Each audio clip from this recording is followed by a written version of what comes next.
Queremos siempre enviar un saludo a los hermanos y amigos que nos ven a través de la internet. Gracias a Dios, nuestros hermanos que hacen buen uso de la tecnología se ocupan en hacer esta transmisión en vivo.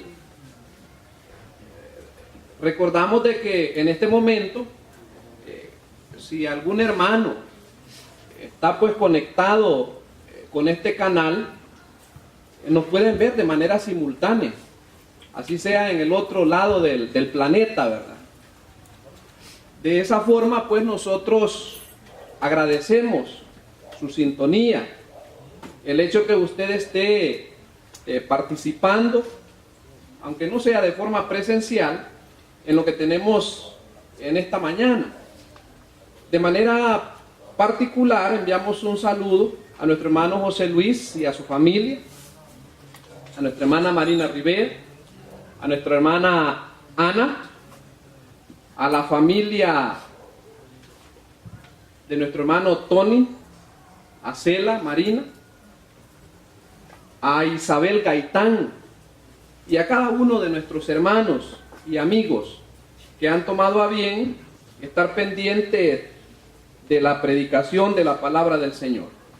Hermanos, antes de entrar en materia con el tema que nos corresponde en esta mañana, vamos juntos a venir en palabras de oración para que sea el Señor quien nos guíe durante los siguientes minutitos que vamos a compartir para meditar en su palabra. Oremos. Señor, Rey del universo, muchas gracias porque nos permite estar en esta mañana delante de tu santa presencia. Le queremos pedir por este tiempo, por la exposición de su palabra. Le suplico que me dé sabiduría, las palabras apropiadas, que este sermón sea de bendición, de edificación. Vamos a tocar este tema, Señor, que tiene que ver con el Evangelio, con el Santo Evangelio. Bendigan. Señor, oramos por la vida y la salud de nuestro hermano Jafet Rigoberto. Haga un milagro, Señor. Usted es el dador de la vida, usted conoce cada parte de nuestro ser, de nuestro cuerpo, por intricado o complejo que sea. Le suplicamos un milagro y así le pedimos que bendiga cada una de las vidas de las personas, hermanos o amigos que están quebrantados de salud. Le pedimos, Señor, que haga la obra. Pedimos que toque también el cuerpo de Olguita y de toda su familia, Señor, su vida espiritual. En el nombre de Jesús, amén. Entonces, hermanos, vamos a dar inicio con el tema que nos ocupa en esta mañana. Quiero recordar que estamos estudiando ese tema amplio, bello, central, como es el mensaje del Evangelio. Y yo creo, hermanos, que el domingo, quiero decirles que cuando ya es un poco tarde, yo pierdo como el control de las ideas, porque estoy preocupado por el material que me falta, pero también estoy preocupado por usted. A veces pienso que usted está pensando, y este hombre aquí va a terminar, y yo ya quiero ir a comer, ¿verdad? Y a veces voy rápido. Entonces yo siento que el domingo dejé un poco restante de claridad la parte del tema que estudiamos. Hermano, tenga paciencia. No seamos ansiosos en cuanto al estudio del Evangelio de nuestro Señor Jesucristo. Mire, ahorita en los seminarios pueden estarse graduando pastores, obreros, misioneros.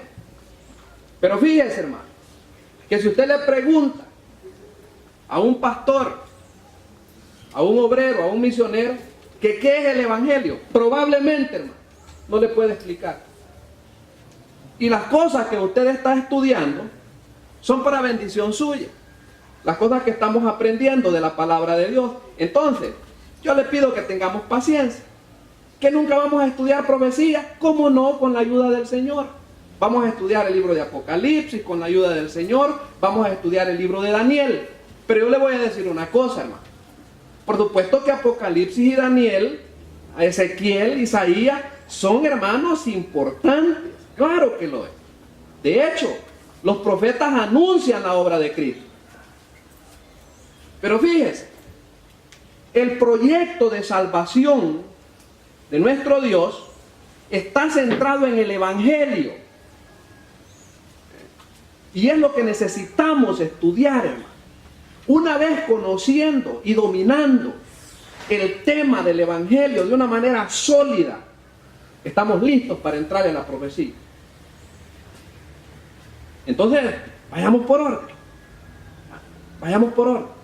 Le preguntaron los apóstoles del Señor antes de que Él ascendiese, que si iba a restaurar en aquellos días el reino. Y usted recuerda lo que le contestó Cristo a los apóstoles. No os corresponde a nosotros, a vosotros, saber lo que el Padre ha reservado en su voluntad. Pero ahí tenemos el mensaje profético. De tal forma, hermanos, que yo quiero retomar la parte que dejamos el domingo anterior.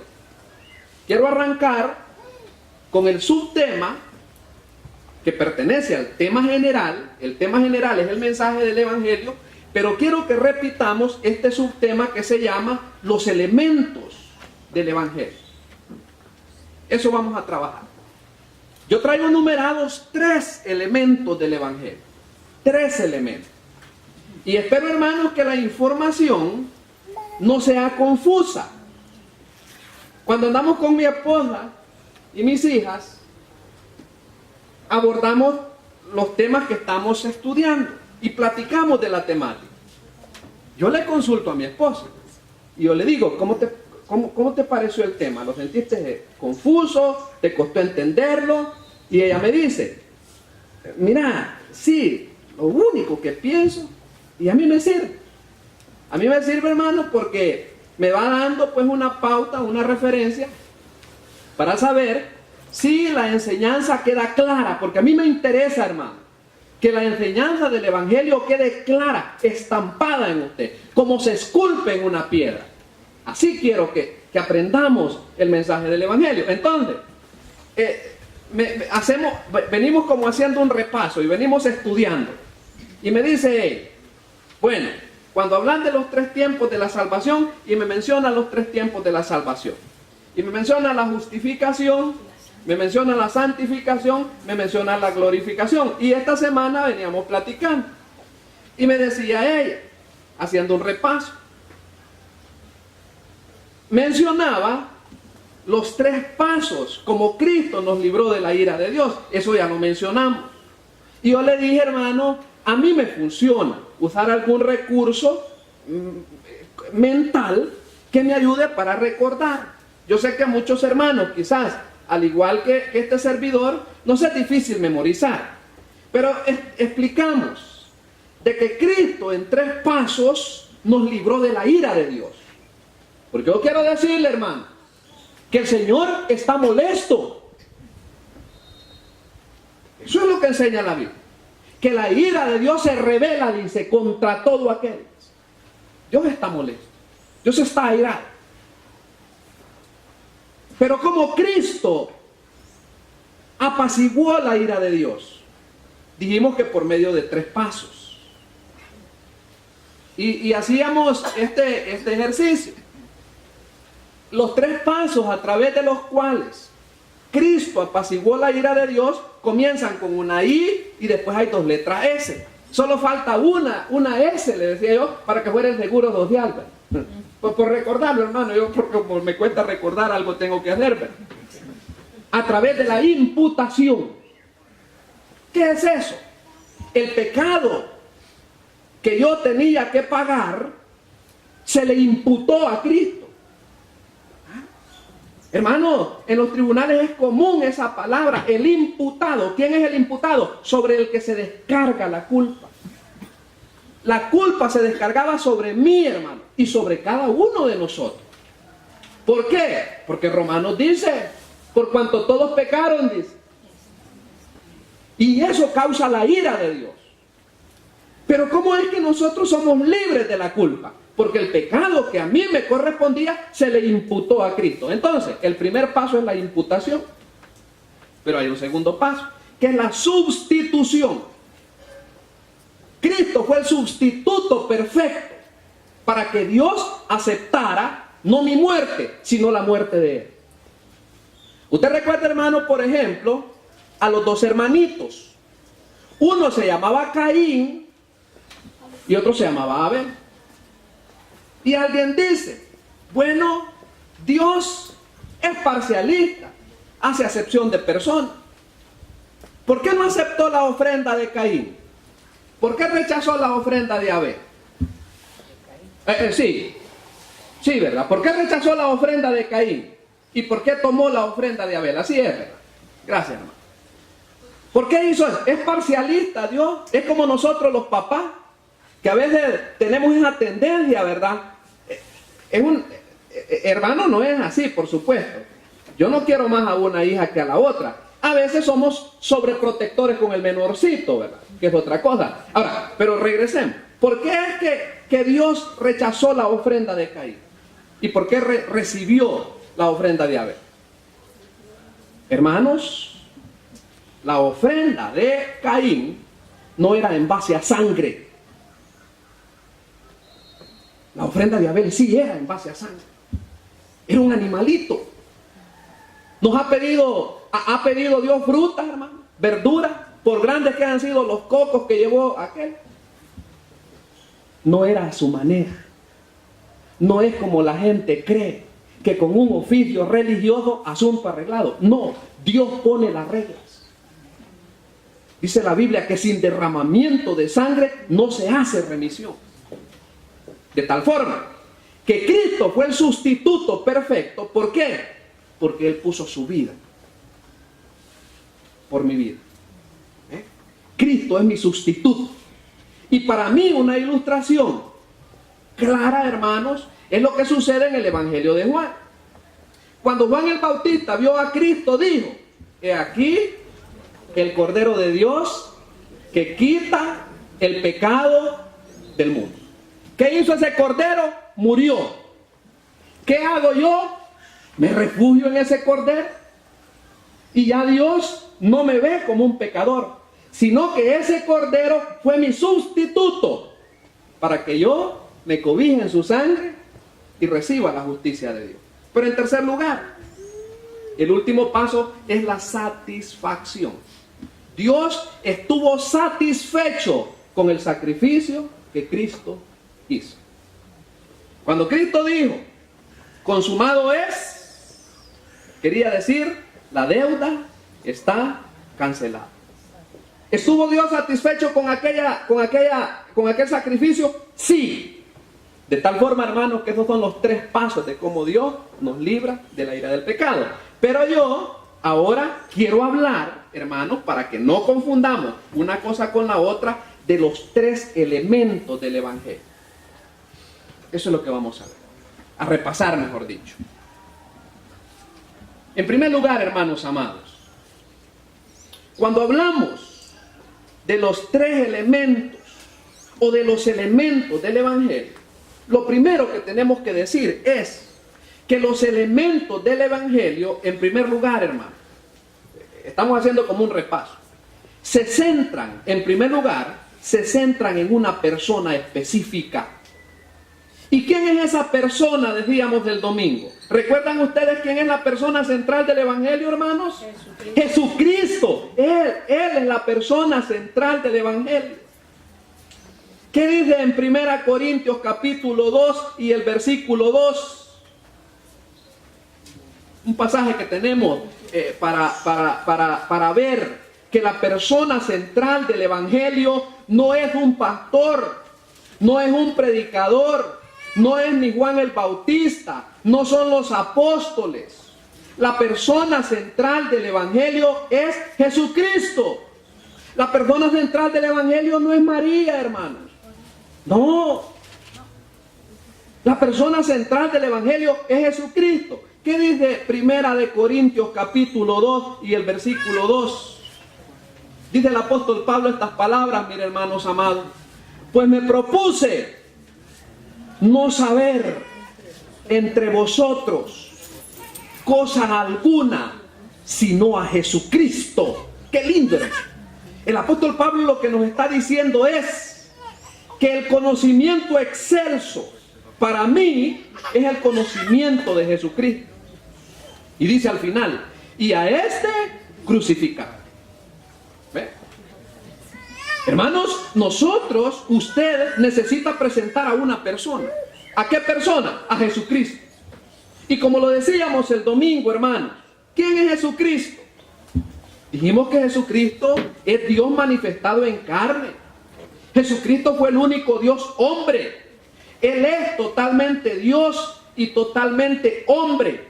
Pablo explica eso en Romanos capítulo 1, versículos 3 y 4. Pasaje que ya lo explicamos. Ahora, Él es Jesucristo.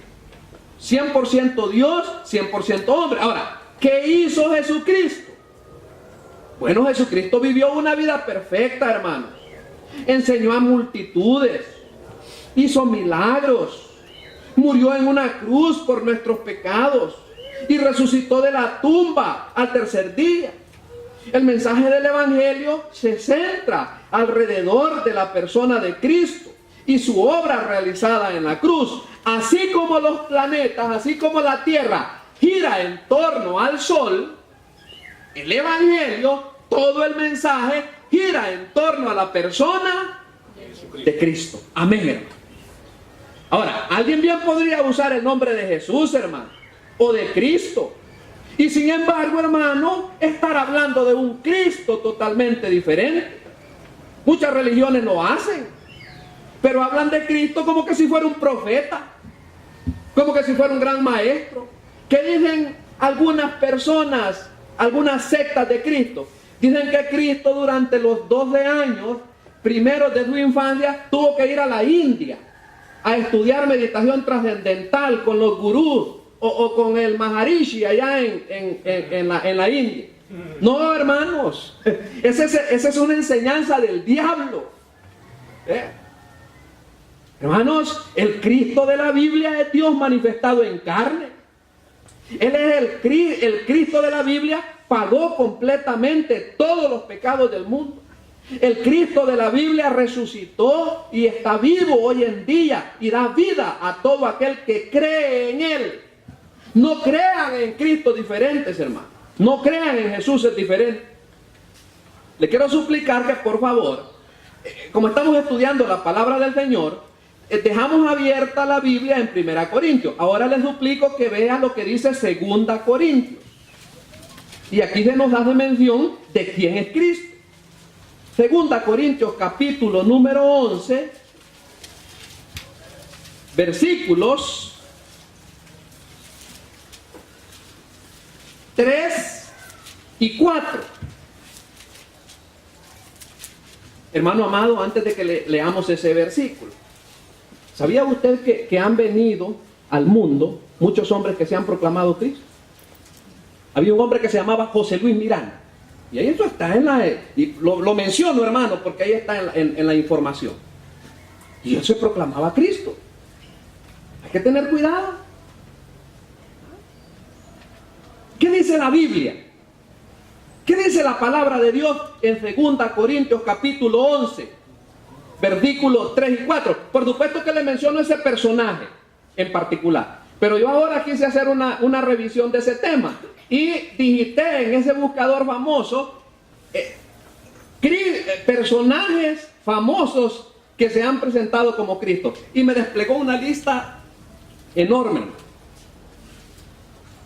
como de 25 personas.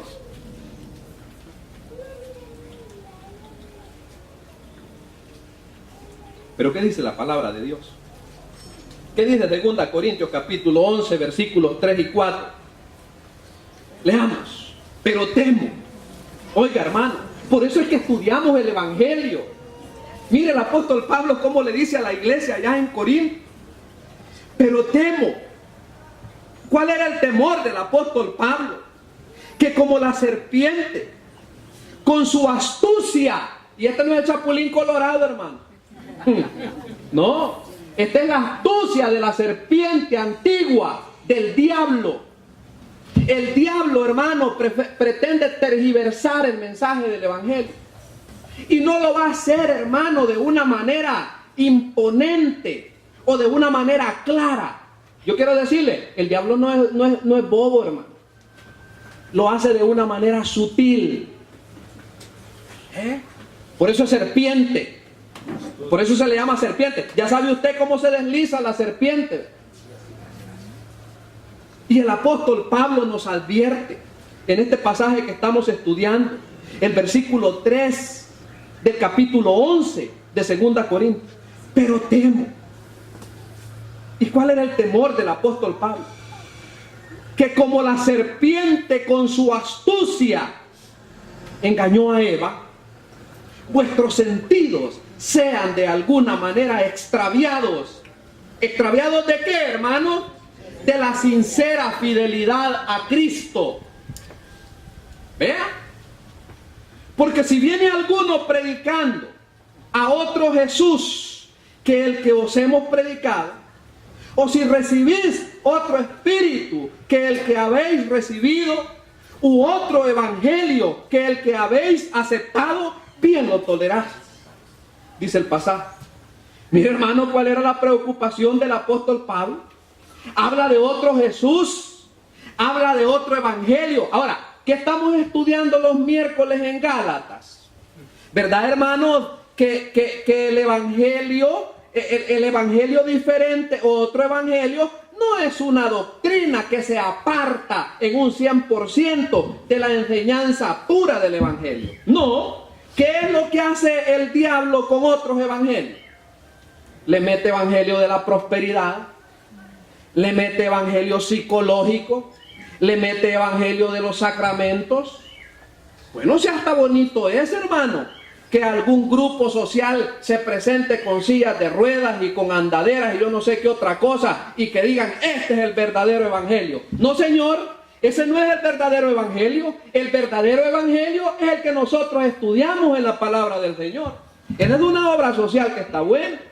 ¿Verdad que se oye agradable, hermano? Así funciona el diablo, confundiendo el evangelio.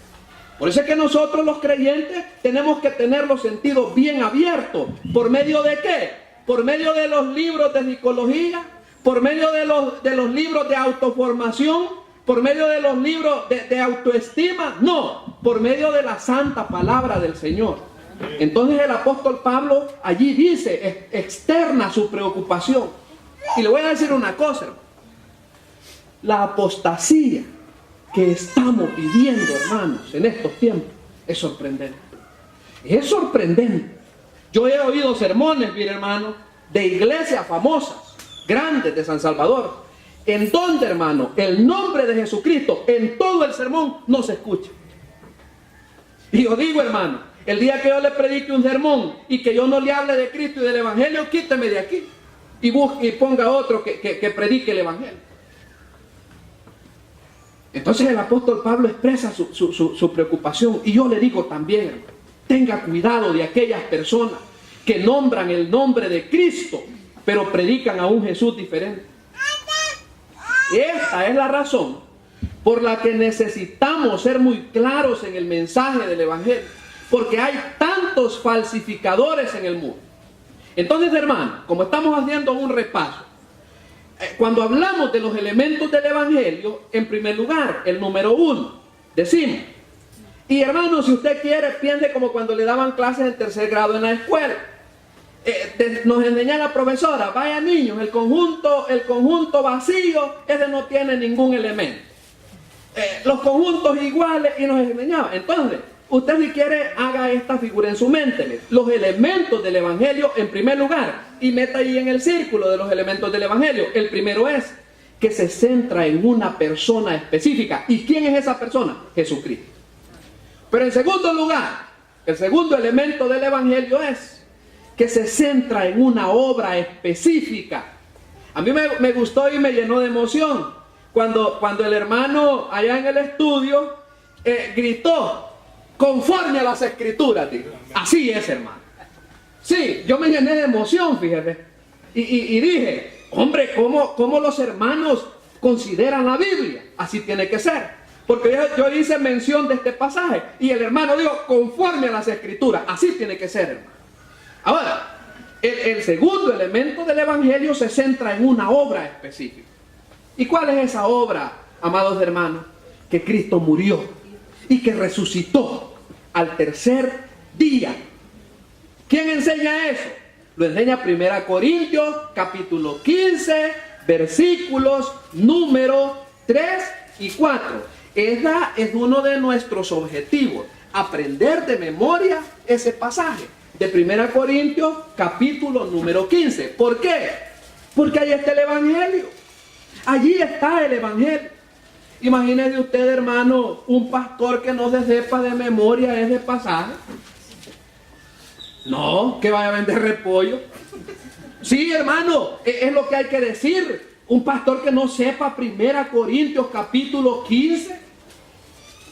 No se puede. ¿Qué dice 1 Corintios capítulo 15, específicamente los versículos 3 y 4? Para que hablemos de que el segundo elemento del Evangelio es que se centra en una obra específica. Versículos 3 y 4. Porque primeramente, oiga hermano, porque primeramente, como quien dice, en términos de prioridad, porque es lo más importante. ¿De qué les he hablado? Dice el apóstol Pablo. Os he enseñado lo que asimismo recibí. Y aquí va. Que Cristo murió por nuestros pecados. ¿Cómo dice después de la coma? Conforme a las Escrituras. Mire hermano, es que la Biblia, son las Escrituras las que dan testimonio de la doctrina del Evangelio. Pero el versículo 4 dice, sí, el versículo 3 nos enseña que Cristo murió por nuestros pecados. Gloria a Dios. Pero que enseña el versículo número 4. Y que fue sepultado. ¿Se quedó en la tumba? No. Coma. Y que resucitó al tercer día. ¿Cómo dice? Conforme a las Escrituras. Entonces, el segundo elemento del Evangelio es que se centra en una obra específica. ¿Y cuál es esa obra específica? Que Cristo murió y resucitó al tercer día. Ahora, ¿por qué es importante esto, hermano? ¿Sabe por qué es importante? Porque la pena del pecado, documentada en la palabra de Dios, desde Génesis hasta Apocalipsis, es la muerte. ¿Qué hemos dicho que significa la palabra muerte, amados hermanos? Separación. Qué lindo, hermano. Como hemos aprendido. Gloria al Señor. Dice, muerte significa separación. Y cuando dice que la pena del pecado, documentada en la palabra de Dios, desde Génesis hasta Apocalipsis, es la muerte, eso quiere decir la separación de Dios. Vamos a revisar como 2 versículos, o 3 quizás. Dios le dijo a Adán y Eva, y quiero suplicarle que vaya hasta el primer libro de la Biblia para que recordemos lo que le dijo Dios a Adán y a Eva. ¿Qué le dijo en el capítulo número 2 de Génesis y el versículo número 17? ¿Qué le dijo? ¿Qué le dijo Dios a Adán y a Eva? Sí, allí está. Mas del árbol de la ciencia, del bien y del mal no comerá. Amado hermano, quiero hacer una pausa para explicarle esto. Recuerde, hermano, que hemos estudiado que la Biblia se tiene que estudiar en su sentido literal, gramatical, histórico. No hay otra forma. Y hemos dicho, hermano, que cuando el sentido llano de la Escritura tiene sentido común, no busquemos otro sentido. No andemos alegorizando la palabra de Dios. No andemos creyendo en esa enseñanza del diablo, que la Biblia es pura simbología. No, señor. Es cierto, hermano, que en la Biblia hay símbolos, pero cuando hay figuras, cuando es una figura, la misma Biblia se ocupa de explicar esa figura. Ahora, yo quiero explicarle, porque hay muchos diablos que dicen esto. Mire.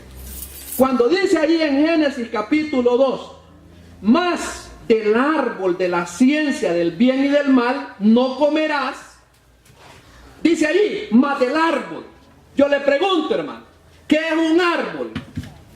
Ahí está uno, mire. Para las mentes chuecas que no entienden lo que ese es un árbol. No me refiero aquí, hermano, me refiero a la gente que le quiere meter otra figura a esto. Porque ¿sabe qué dicen los diablos, hermano? Dicen que esto es un mensaje alegórico y que aquí le estaba diciendo Dios a Adán que esto es sexo. Que el árbol de el árbol de la ciencia del bien y del mal era el sexo. Perdóneme la expresión porque a mi suegra no le gusta, pero qué gente más tonta, elevada a la quinta potencia. Dice aquí que Dios le dijo a Adán y Eva, mas del árbol. Dios puso un árbol y les dijo, de ese árbol. Mira, allá están las papayas, allá están los higos, allá están los perotes, allá están los melocotones, allá están las uvas, allá están los cocoteros, allá están las uvas, las parras de uva, allá están todos los árboles. Pero de ese, no lo comas. ¿Pero qué hicieron aquellos? Hermano, es como cuando al niño se le dice, ¿verdad? Niño, no toque que la pintura la acabo de poner en la pared. ¿Verdad que más ligerito toque el niño? Qué tremendo, ¿va? Lo que es la mente humana, hermano. La tendencia a querer experimentar con el pecado y a ver cómo se siente, ¿verdad? Es lo mismo, hermano. Era un árbol que Dios plantó en el huerto y les dijo que de ese árbol que no comieran. Y ahí les dio la sentencia. Porque el día que de él comieres. Ahora, le quiero explicar, amado hermano. Fíjese, no quiere decir que aquel árbol era como que estaba envenenado.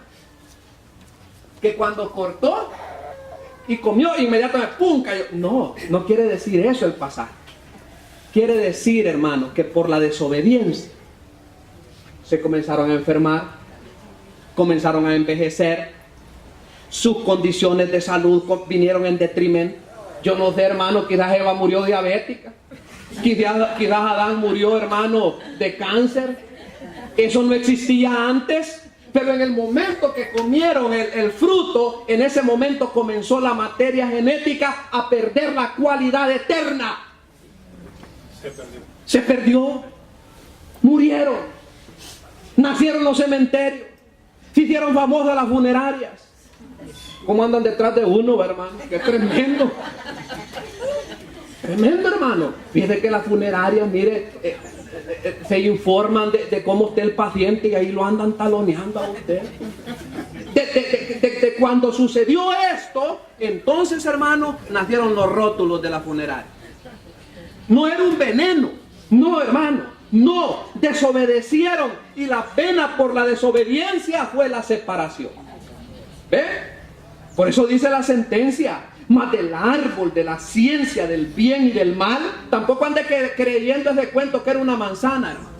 No dice eso la Biblia. Las mentes inexpertas, hermano, las mentes malvadas meten un montón de cuentos. ¿Saben qué dice? Que en la Navidad eran 3 reyes.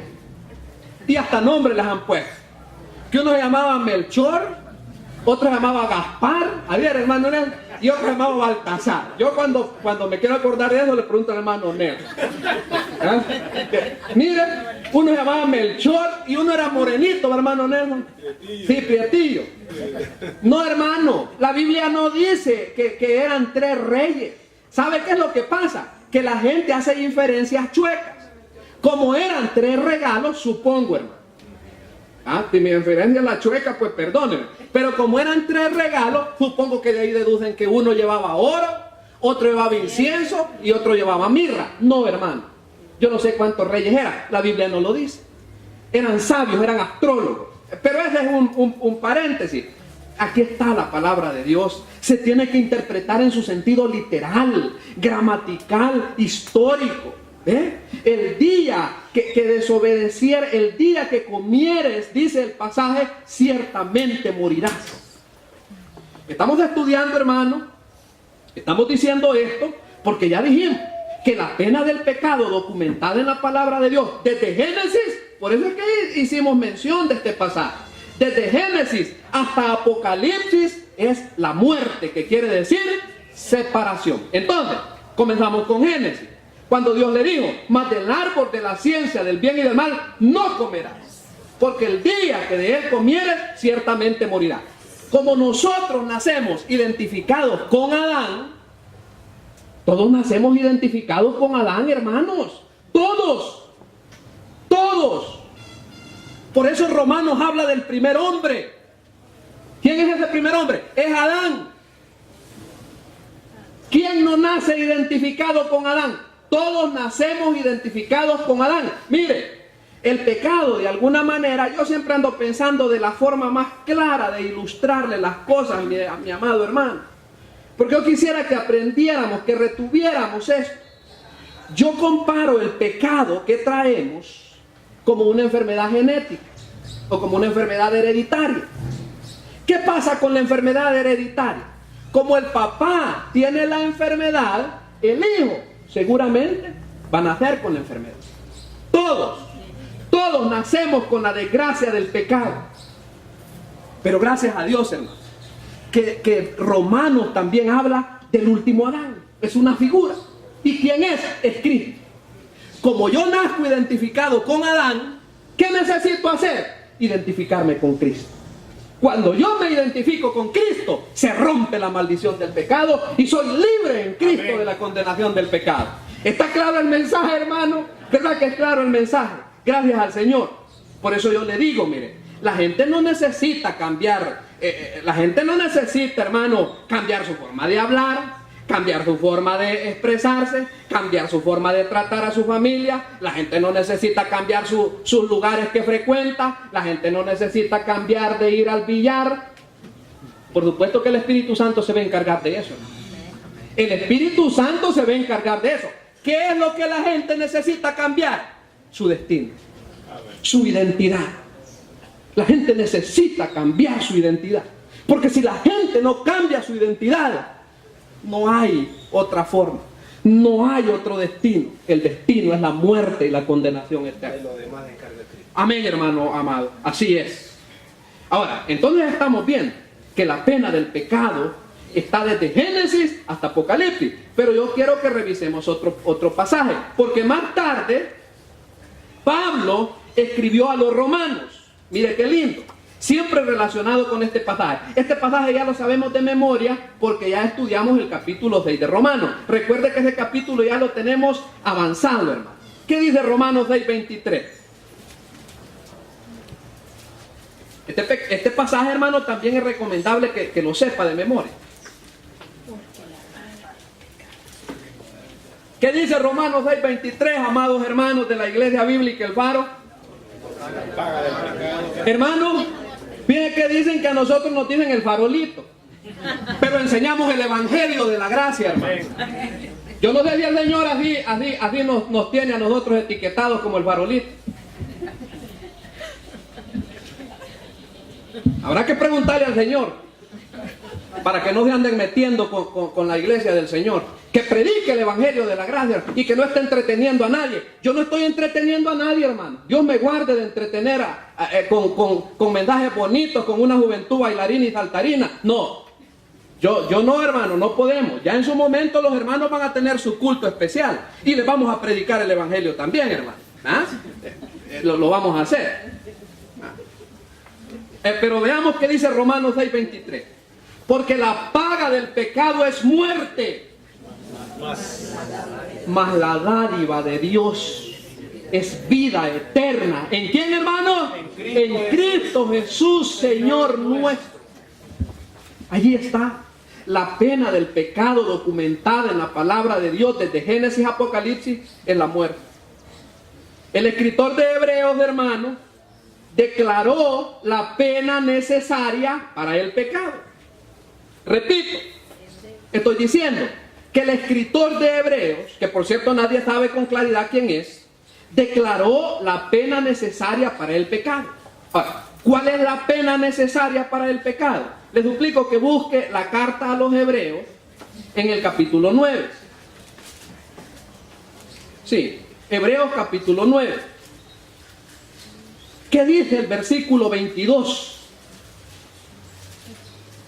Porque le estoy diciendo de que el escritor de Hebreos declaró la pena necesaria para el pecado. ¿Cuál es la pena para el pecado o por el pecado? Allí lo dice Hebreos 9:22. Dice, mire, y casi todo es purificado según la ley con sangre. Y mire lo que dice después del punto y la coma. Y sin derramamiento de sangre no se hace remisión. Por esta razón fue que Dios no aceptó el sacrificio de Caín. Yo le pregunto, ¿iba a derramar sangre la piña que llevaba Caín? Supongo que alguna piña, tal vez llevaba una piña. O el pipián, o la hortaliza, con lo que llevara Caín. ¿Iba a haber derramamiento de sangre? No iba a haber. Pero en la ofrenda que llevaba Abel, dice que llevaba un animalito de los más gordos. ¿Iba a haber derramamiento de sangre, hermanos? Esa ofrenda sí la acepta el Señor. Por eso es que yo necesitaba derramar mi sangre. Pero el sustituto, que se llama ¿cómo? Cristo, Él la derramó por mí. ¿Qué necesito hacer? Identificarme con ese sustituto. Avancemos. Debido a que el Antiguo Testamento declara que la vida de la carne está en la sangre, oiga, hermanos, eso es lo que declara el Antiguo Testamento, que la vida de la carne está en la sangre. ¿Cómo es la ignorancia de las personas, hermanos? Solo por hacer una pausa, por darle una información, no tiene nada que ver con el sermón. Yo le cuento a mi esposa, hermano, que yo fui un cipote vago, hermano, pero de primera categoría. Ese era el problema de nosotros de antes, éramos vagos. Mire, ahí por donde va a ser el templo, habían unas moliendas, y nos íbamos a las 7 de la mañana, y eran las 5 de la tarde, y veníamos con unos cumbos de un volado dulce que nos regalaban en esas moliendas, y con unos gajos de caña, mire, hermano, mazos de caña, hermano, éramos pagos. Y entre las cosas que hacía, ¿sabe qué hacíamos? Fíjate que cuando en el rastro mataban, íbamos a pedir sangre para tomarla a usted. Viera qué horrible. Yo cuando me acuerdo que aquello grueso que me bajaba por aquí, mire, con olor a eso tan feo. Eso Dios lo prohibió. Mire, ¿sabe qué nos decían? Que me iba a hacer bien fuerte si tomaba esa sangre de los toros. Y yo bien contento tomándome aquella guacalada mire, hermano, sí, hermano. Pero lo que le quiero decir, pura locura. Mire, para un hebreo estaba prohibido comerse la sangre de los animales. Porque allí dice que la vida de la carne está en la sangre. Por eso es que la sangre en la enseñanza del Evangelio es fundamental. Yo oí de un pastor que escribió un libro que así se llamaba, La Sangre. Es fundamental. Un sacrificio de sangre nos hace recordar que fue necesario dar una vida a causa del pecado. Como bien lo dice Levítico 17:11. Ahí está la enseñanza. Oiga bien lo que quiero decir. Y espero que ponga su mente bien abierta. La pena por el pecado es la muerte. Y eso es lo que Jesucristo hizo en la cruz. Por usted y por mí. Él murió. La Biblia no dice que la pena del pecado sea canjeable por buenas obras. Usted no puede pagar sus pecados con buenas obras. La pena por el pecado no se resuelve mediante la vida moral, ni los ritos religiosos. Solo a través de hacer un pago satisfactorio. Solamente la muerte puede tratar con la pena que cada uno de nosotros debemos a Dios debido a nuestro pecado. Y Cristo murió por nuestros pecados. Yo quiero explicarle esto, mi hermano, y espero no ser confuso. Mire, cuando dice en 1 Corintios, capítulo 15, versículos 3 y 4, allí se menciona la palabra murió. Y si usted quiere la puede subrayar. Allí está. La palabra murió. Dice en el versículo número 3. Murió. Le voy a explicar. Esa palabra, gramaticalmente, está en un tiempo que en el idioma griego existe y que se llama tiempo aoristo. ¿Qué es lo que indica ese tiempo verbal? Indica, hermano, que eso de murió es una obra totalmente terminada. Eso indica. Fíjate que yo comparo el tiempo aoristo con el tiempo presente perfecto, porque es parecido. Es un tiempo que tenemos en el castellano. Pero quiere decir que es una obra totalmente terminada. Y no una obra inconclusa y que aún continúa. No, es una obra terminada. Quiere decir que cuando Cristo murió, la obra fue completada. Pero también, hermanos, ese verbo está en la voz activa. ¿Qué quiere decir eso? ¿O qué indica eso? Indica, hermanos, de que es una obra voluntaria. Algo que Él escogió personalmente hacer. Fíjese, hermano, que Cristo decidió, Él quiso morir por usted y por mí. Qué tremendo los que rechazan ese regalo, hermano. Qué tremendo. Por eso es, hermano, que ese es un pecado que no tiene perdón. El rechazo, hermano, a la gracia salvadora de Cristo. Por eso la gente se va a ir al infierno. Fíjese, que la gente no se va a ir al infierno por sus pecados. No.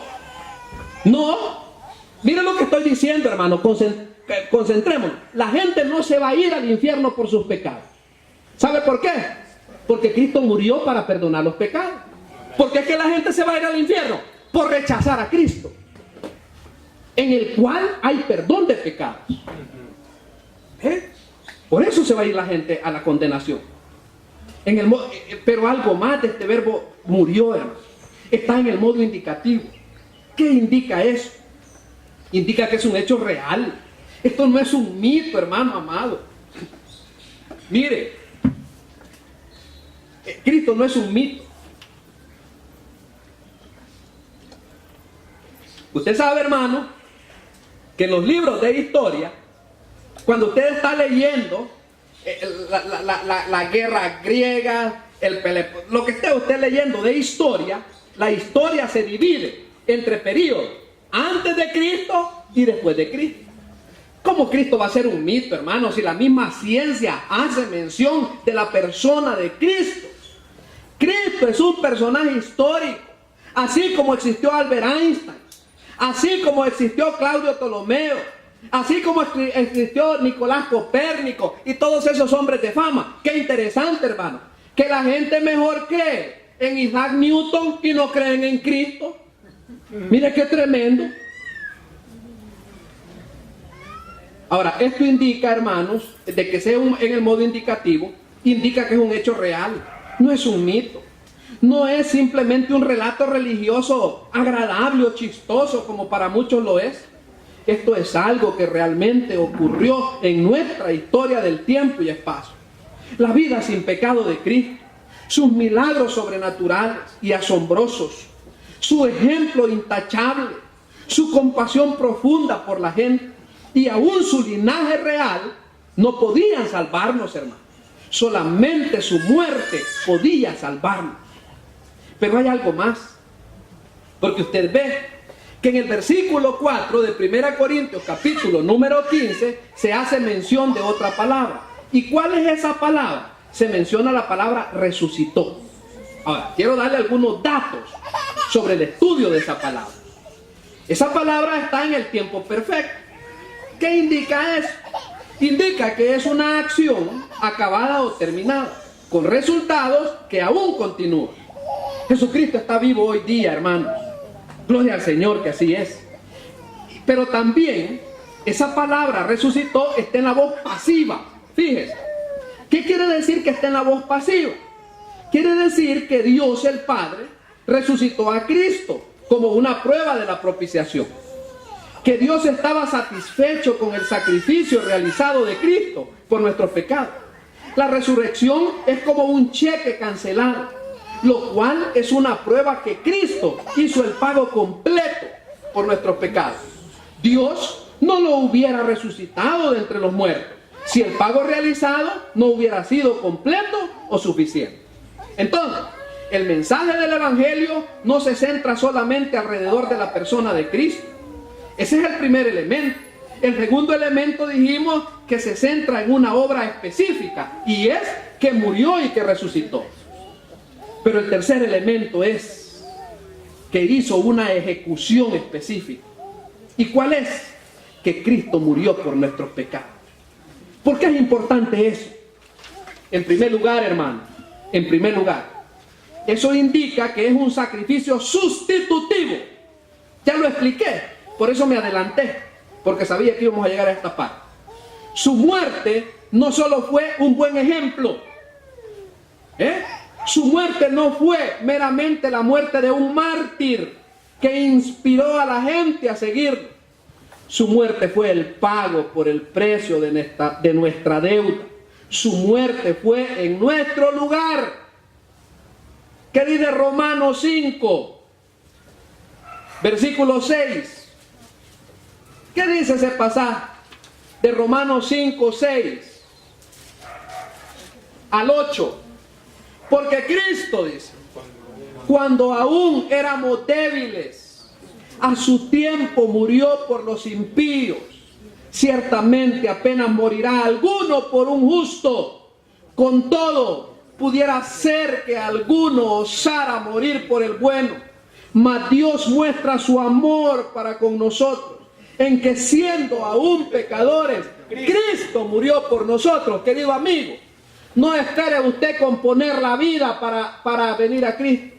No espere usted reparar su vida y hasta después venir a Cristo. Entonces, ¿para qué va a venir a Cristo? Mejor dígale al Señor que arregle su vida. Amén. Es el único que tiene la capacidad y el poder para hacer. ¿Qué dice 1 Pedro 3:18, hermano? Un pasaje que necesitamos leer.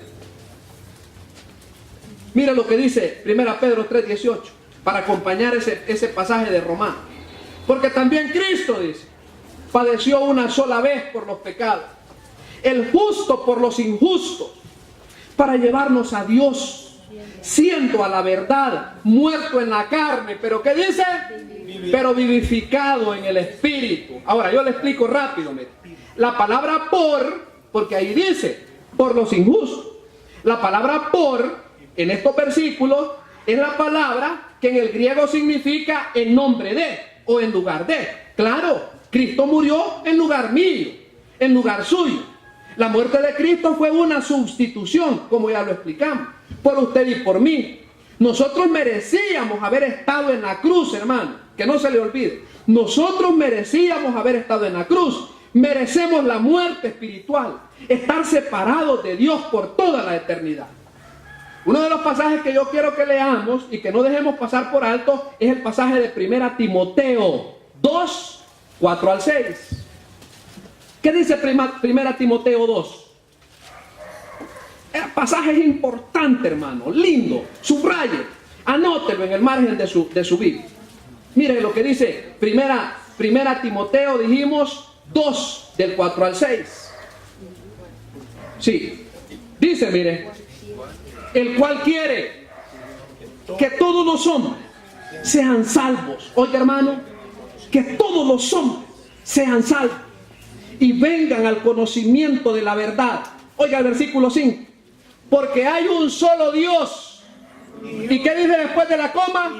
Y un solo mediador entre Dios y los hombres. ¿Y quién es ese mediador? Jesucristo, hombre. Poner otras cosas en la Biblia. La Biblia no dice que hay una mediadora. La Biblia no dice que hay varios mediadores. La Biblia no menciona que podemos ir a otro para que interceda o a otra para que interceda. ¿Qué es lo que dice el pasaje de 1 Timoteo 2, versículo 5? Dice, mire, y un solo mediador entre Dios y los hombres. ¿Y quién es ese mediador? Jesucristo, hombre. ¿Y por qué es el mediador? El versículo 6 lo explica. El cual se dio a sí mismo en rescate por todos. Hermano, nadie murió por nosotros. Fue Cristo el que murió por nosotros. ¿Ven? De lo cual se dio testimonio a su debido tiempo. Ahí está el pasaje. En segundo lugar, hermanos, esto indica que es un sacrificio completamente terminado, como ya lo dijimos, por nuestros pecados. Solamente está enlazado a la muerte de Cristo. Cristo ya no está tratando con los pecados. El sacrificio que Él hizo en la cruz fue suficiente, ya lo explicamos, para pagar por todos los pecados de toda la humanidad, de todos los tiempos. Esa es la razón por la cual, cuando Cristo fue colgado en la cruz, ¿qué gritó en Juan 19:30? Consumado es. ¿Qué quiere decir eso? La obra se ha completado. Eso quiere decir, ¿ve? La palabra en el idioma griego es tetelestai, lo que significa está terminado, porque nuestros pecados han sido pagados por completo. Está en el tiempo perfecto, en referencia a un evento completado o finalizado en el pasado, con resultados perdurables. Hermanos, el hombre separado de Dios, con la creencia que sus buenas obras pesan más que sus malas obras, eso es mentira. ¿Sabía usted que hay gente que cree que sus buenas obras pesan más que sus malas obras? Y creen que con eso tienen la salvación. No, hermano, les estamos diciendo que es un error. ¿Qué significa esto? Esto significa que no hay misas, no hay fuegos del purgatorio, no hay adoración de ídolos, no hay ninguna cantidad de buenas obras, ni sufrimiento personal, ni indulgencias, etcétera, etcétera, etcétera, y más etcétera, que puedan expiar los pecados del hombre. Solamente la obra de Cristo en la cruz del Calvario. Consumado es. La obra ha sido completada en un 100%. ¿Qué dice Juan 3:16 al 18, hermanos? Sí, ahí está. Ahí está el pasaje. Juan 3:16. Ahí está la enseñanza. Además, hermanos, indica que nuestros pecados, aunque nos hacen dignos del juicio de Dios, nunca van a condenar a una persona en el infierno. ¿Por qué? Ya lo explicamos. Porque Cristo murió por todos los pecados. Hemos explicado pecados presentes, pasados y futuros. Es nuestro rechazo, hermano. Es el rechazo al Salvador a través de la incredulidad que finalmente condena a un pecador perdido en el lago de fuego. El asunto no es el pecado, sino lo que pensamos acerca del Hijo de Dios, lo que determina nuestro destino eterno. ¿Qué dice Juan 3:18? Y con eso terminamos. Con eso terminamos. Juan 3:18. Gracias, hermano. Ahí tiene el pasaje el hermano. Allí está. Sí, mire. El que en él cree, ¿en quién? En Cristo.